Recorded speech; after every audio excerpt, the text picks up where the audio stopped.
Hello students, how are you? This is Pooja Parik and we are continuing the chapter Deep Water from our book Flamingo. So see children, we discussed that the narrator was very afraid of water and he did not want to go into the water. But finally when he decided that he had to learn to swim, so he overcame his fear. He was trying to overcome his fear and he decided to go into the water, but he did not enter into the water naked and he did not want to show his skinny legs, because if he had to go into the pool then he had to wear the water wings and he had to remove his clothes. That he did not like, but then he subdued his pride and did it. It means he controlled his pride. He got victory over his pride and he entered into the pool. Now look at the second paragraph over here.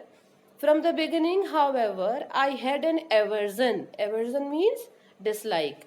I had an aversion to the water when I was in it.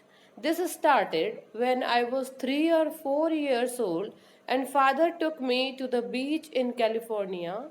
He and I stood together in the surf. Surf means waves.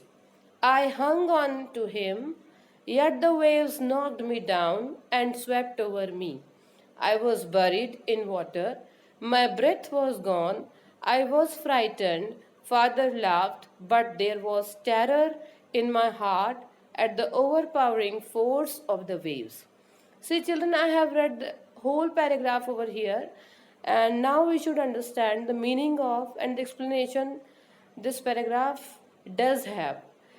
That the narrator had an aversion. Aversion means dislike to the water. It means he did not like water and he did not like to go into the water. So this must have started at some point of time, and to that point of time he is referring here that when he was at the age of 3 or 4, it happened once that he went to a beach in California with his father, and there they both were standing in the surf, means in the waves, and waves were coming nearer and nearer to them. So by that time the narrator, as a small child, he got afraid and he hung on to his father to take support of him so that he should not fall down. But what happened, because of the force of the waves, suddenly he fell down, and the water, the waves swept over him and he was completely buried in the water. Seeing this scene, father took it as fun and he laughed. But the narrator admits here that he was completely terrified, and this terror was settled in his heart for a long time. Next paragraph. My introduction to YMCA swimming pool revived unpleasant memories and stirred childish fears. But in a little while, I gathered confidence. See what happened now at this age of 10 or 11, when he had come to this swimming pool, when he had decided to learn to swim and he was trying to overcome his fear of water. When he reached here, he was just remembering those childish fear. It means whatever the fear he had at the time when he was at that beach with father, and he was very small at that time. So when he is sitting here at this time, he is just remembering those moments when he was at that beach and he fell down. So they were actually unpleasant memories for this narrator here, and he is saying that when he is here, he is reviving the unpleasant memories, and that is giving a movement to his fears. But in a little while, he gathered confidence and he paddled with his new water wings. In the text, it is written as this. Look at the text, beta. I paddled with my new water wings, watching the other boys and trying to learn by apping them, copying them. I did this 2 or 3 times on different days and was just beginning to feel at ease in the water when the misadventure happened. See children, this is the complete description of the mental state of the narrator. This time that he is trying to overcome his fear and he is trying to learn to swim. So for that, what is happening here, that he is paddling with his water wings in the water. He is trying to copy the other boys over there, and he did this for uh, coming 2 days, and each day he did that 2 or 3 times, and that time he was trying to feel that he was at ease. It means he was trying to give himself a kind of comfort that he was trying to do, and he was trying to do, and in this way this would happen that he would be able to go into the water for further more days. Now I went to the pool when no one else was there. Then he decided that he should go to the pool when no one else was there, just to give a check to his fear that when he would be alone, then was this happening with him that he was not getting afraid.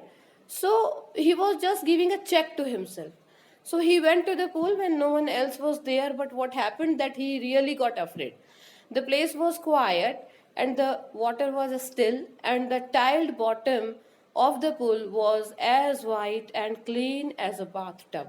So when he was there, he could see that nobody was there, and the water was still. And because the water was still, so the tiled bottom of the pool could be visible easily to him. And I was timid.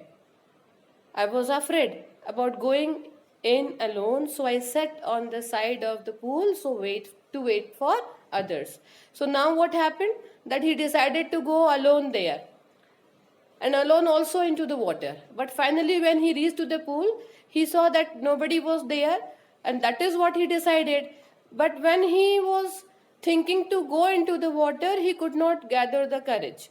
So he was waiting for others to come so that he could move into the water. Next paragraph. I had not been there long when in came a big bruiser of a boy, probably 18 years old. He had thick hair on his chest. He was a beautiful physical specimen with legs and arms that showed rippling muscles.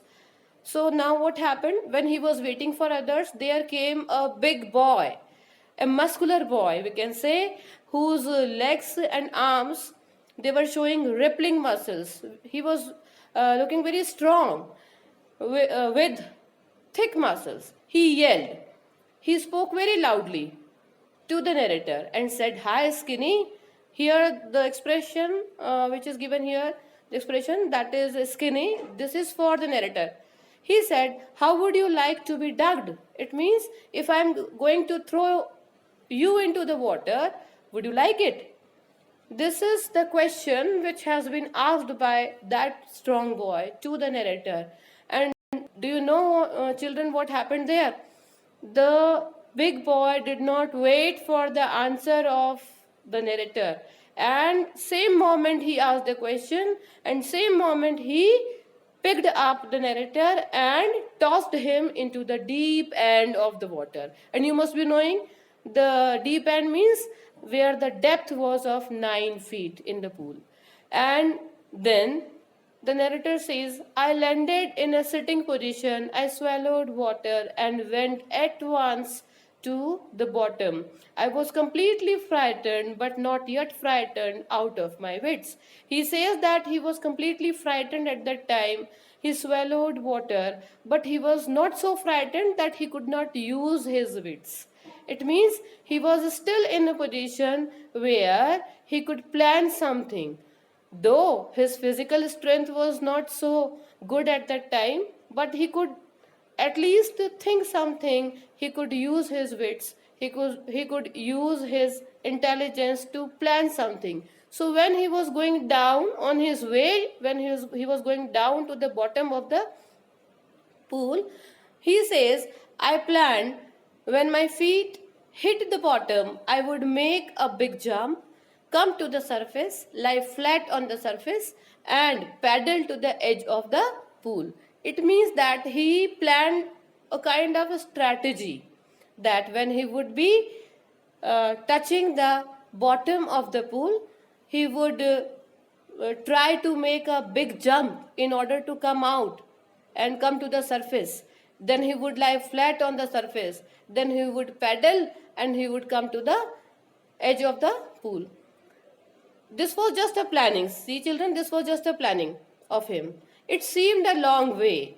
So when he had planned that, but then also he admits here that those 9 feet seemed to him 90, and that was a quite long way. And before I touched bottom, my lungs were ready to burst because water was filled into his lungs, and lungs were completely painful. But when my feet hit the bottom of the pool, I summoned all my strength. It means, according to his strategy, though he was suffering, his lungs were paining, and he was feeling very weak, then also he gathered all his strength and made what I thought was a great spring upwards. He decided that when he would touch the bottom of the pool, he would make a jump upward. So he did that. Whatever the courage he had at that particular moment, he gathered all his courage and he did that. See, children, we have to pay attention here that this could happen only because he had that kind of willpower, he had that kind of determination. That is why, because of his mental strength, he could do that he could make a jump. I imagined I would bob to the surface like a cork. Actually, he was imagining that when he would be giving a jump to himself upward, he would be coming just like a cork to the surface of the water. But this did not happen, children. Instead, he says, I came up slowly, I opened my eyes and saw nothing. Saw nothing but only water. What could he see? He could only see water everywhere, water that had a dirty yellow tinge to it. It means a yellowish kind of tinge could be seen. When he opened his eyes, he could only see light yellowish water. And I grew panicky. Panicky, it means he was getting very much afraid. I reached up as if to grab a rope, and my hands clutched only at the surface of the water. It means he was trying to come up. He was trying to catch something, just like he was trying to get a rope so that he could come up.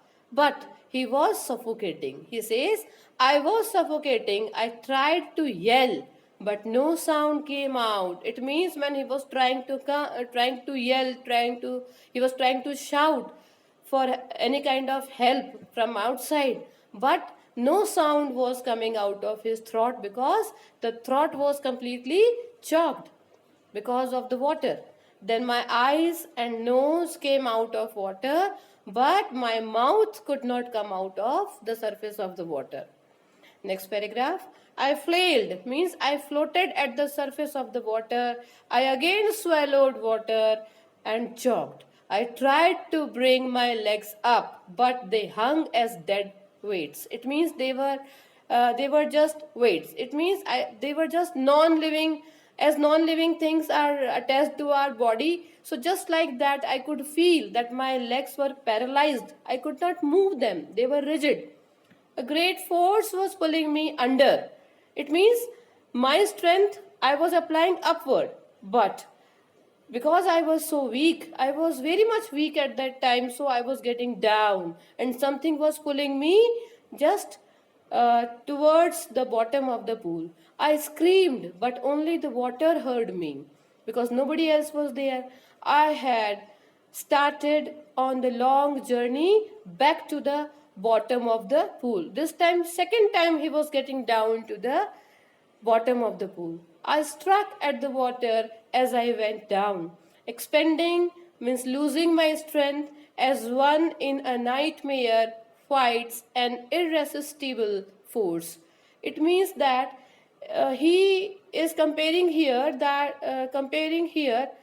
his struggle with the struggle we do have in our nightmare fights. It means whenever we have a bad dream, a horrible dream, So in our dream, we fight with the kind of force which we feel in our sleep. So I was just facing the same situation. Narrator says that he was facing the same situation in his that particular position in which he was losing all his strength in fighting from a kind of force which cannot be resisted, which cannot be stopped by him. It means the force which was taking him downwards, he could not stop that. It means he was overpowered there by the force by which he was getting down into the pool. I had lost all my breath. My lungs ached, means there was pain in my lungs. My head throbbed and I was getting dizzy. I was getting unconscious. But there was something in my head which was telling me that I was alive. But I remembered the strategy, what plan I had made first time when I was getting down.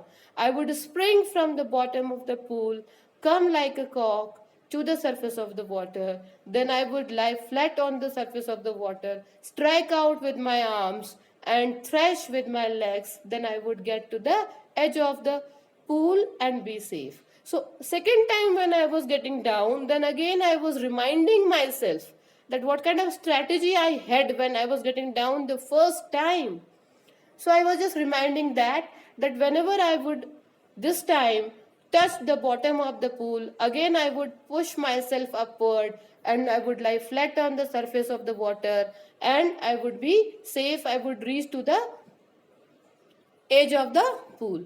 I went down, down endlessly. I opened my eyes, nothing but water with a yellow glow, dark water that one could not see through. Though the water was clear, but he was feeling that he could not see anything because of his fear and because of the weakness he was feeling at that time. And then sheer, stark terror seized me. He was totally in the control of the terror. And the terror that knows no understanding, terror that knows no control, terror that no one can understand who has not experienced it. It means the kind of terror he was experiencing at that point of time that was completely out of his control. Terror has taken complete control over his understanding, over his any kind of activity he could do to make his safe from the water at that time. And now pay attention to the words over here and the lines which are written here. That terror was completely seizing him. Terror that knows no understanding, it means that cannot be understood.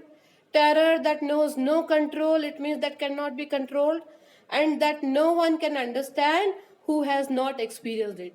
The kind of terror was there at that time that could only be understood when a person undergoes that kind of experience. Otherwise, that kind of terror can never be understood.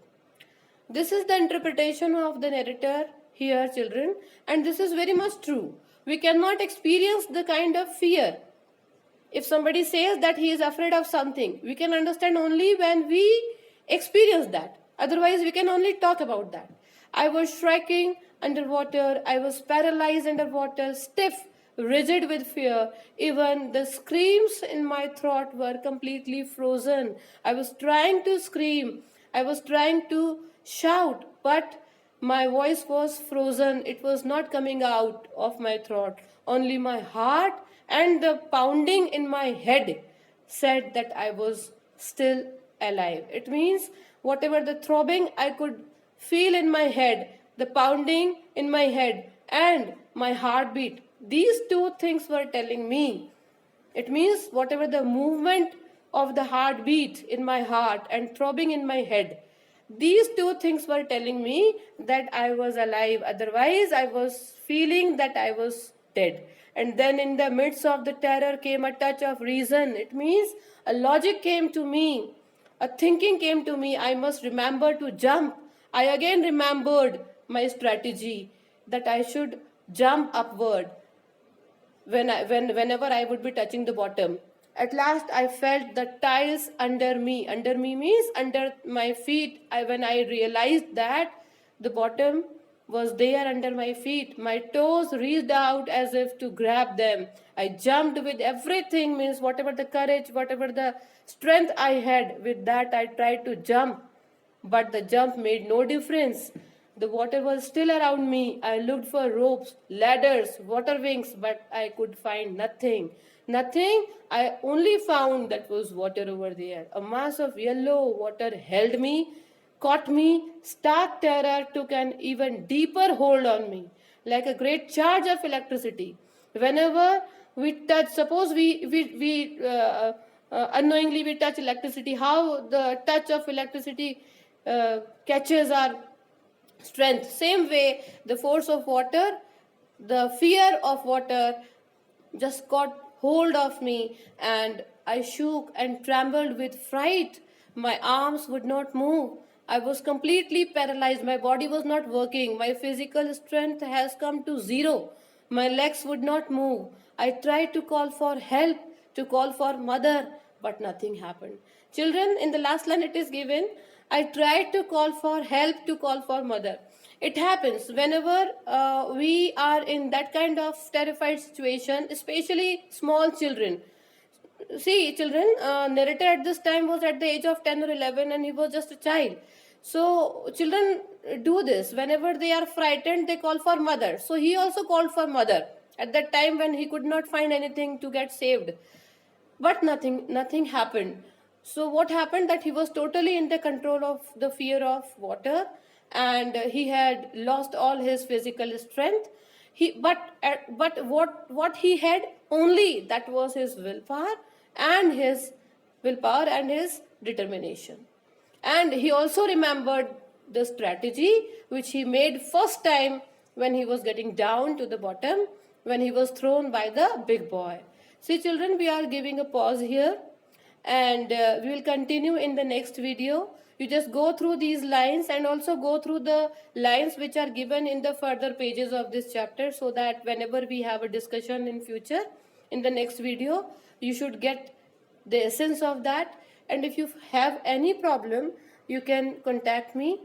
And for today, it is over. Thank you.